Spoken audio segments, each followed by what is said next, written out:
Bien le bonjour à toutes et à tous. Voyons maintenant la voix passive avec 7GMOF et 7GMMF. Cette syntaxe se traduit en français par l'auxiliaire être plus le participe passé du verbe transitif, c'est donc la voix passive. Elle correspond à un syntagme nominal équivalent au neutre de la troisième personne, du singulier ou du pluriel. Par exemple, on aurait le serviteur a été appelé. Et aux autres personnes, on aurait obligatoirement un pronom personnel. En exemple, j'ai été appelé ou bien il a été appelé. Cette forme avec les pronoms personnels correspond à la syntaxe du parfait ancien que l'on a vu dans la grammaire du Moyen et du Nouvel Empire et que l'on verra également dans une autre vidéo. Les terminaisons dans la langue égyptienne pour la forme setjemu sont pour les verbes faibles i, y ou eu. Les verbes forts et les verbes géminés ont la terminaison en ou y. Les verbes 3 et 4 faibles et les 2 littéraires peuvent avoir le iode prothétique. Le verbe irrégulier ready se rend par diu ou rediu, sans terminaison, et l'on écrit le W par convention en translittération. À noter également que toutes les terminaisons peuvent être en ellipse. Rien que ça fait déjà pas mal de choses à retenir, mais alors si en plus il y a ça... Bref, quant à la forme 7GMM, tous les verbes sont géminés. Il n'y a pas de iode prothétique, ni de terminaison. Celle-là est quand même plus simple. Mais elle rappelle tout de même la forme MERRF imperfective. Il est fort possible qu'à l'origine, il devait y avoir une nuance entre ces deux formes.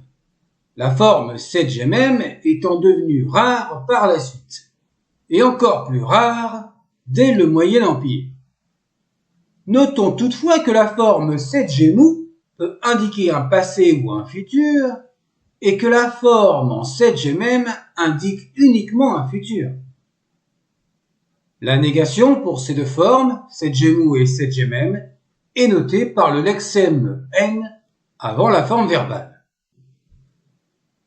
Voyons maintenant à la page suivante des exemples pour essayer de comprendre toutes ces informations. Avec la forme 7GMU qui peut traduire un passé ou un futur avec un verbe 3 littéraire, nous avons par exemple Hamu, Remu et Miadout. Les poissons ont été attrapés dans les filets. Ou alors, les poissons seront attrapés dans les filets. On remarquera que le sujet sera également placé après la forme verbale en respectant la syntaxe 7GMOF.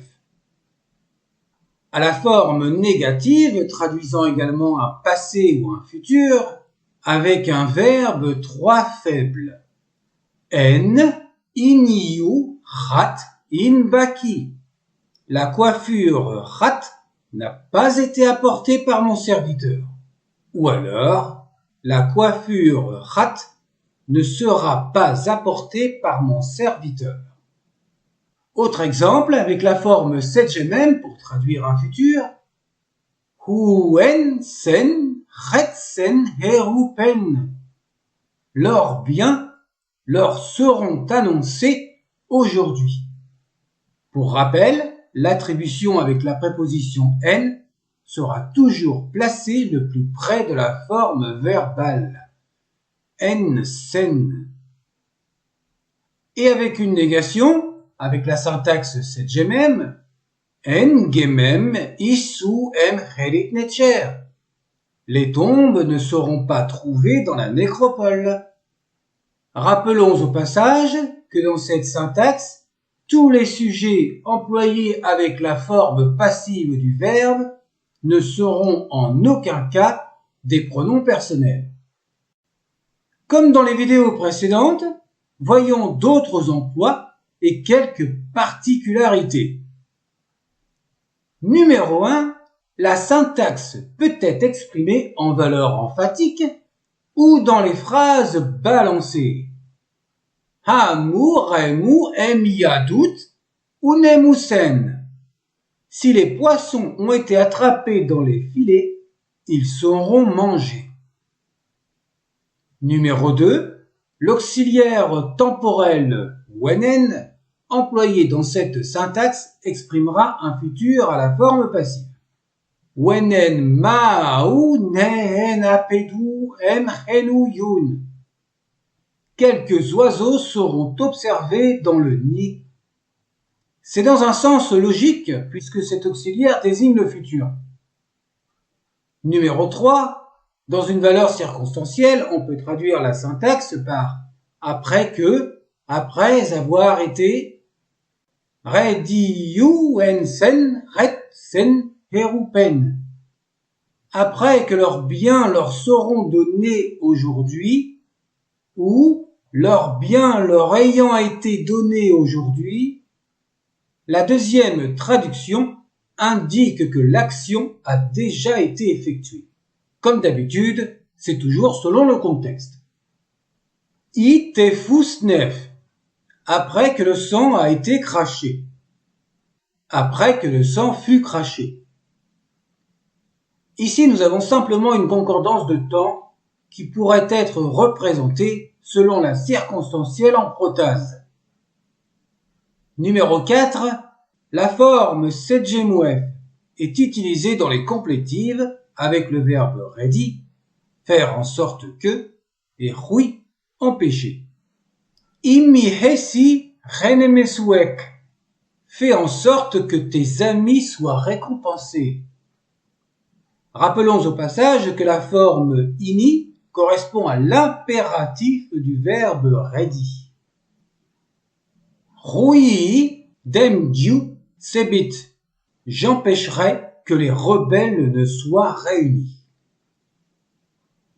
Numéro 5. En valeur impersonnelle, on peut traduire par un présent de l'indicatif avec la forme sedjemuef. Diuenek neien mau. Quelques produits lui ont été donnés. Ou alors, on te donne quelques produits. La première traduction est la plus logique d'après la syntaxe sedjemuef avec un passif. Quelques produits lui ont été donnés. En théorie, l'action est terminée. Mais la deuxième exprime une action en cours au présent, qui a déjà commencé et qui continue. D'où cette traduction avec la valeur du présent de l'indicatif. Et cet emploi n'est utilisé qu'en valeur impersonnelle, avec notre pronom indéfini « on ». C'est encore et toujours selon le contexte que l'on aura une traduction appropriée. Enfin, la numéro 6 pour terminer la vidéo. En ancien égyptien, la forme sedjemuef peut être utilisée avec un pronom suffixe comme sujet. Tiens. Eh ouais, on l'a gardé pour la fin parce que c'est vraiment peu fréquent, mais véritablement attesté. Meries, douaoues, em shemaou, tamehu, miketsen. Elle fut aimée et elle fut adorée dans toute la haute et basse Égypte. Cette forme n'existera plus dès le Moyen égyptien. Elle sera remplacée, par exemple, par le parfait ancien. Cette forme verbale du parfait ancien sera la prochaine vidéo. À bientôt.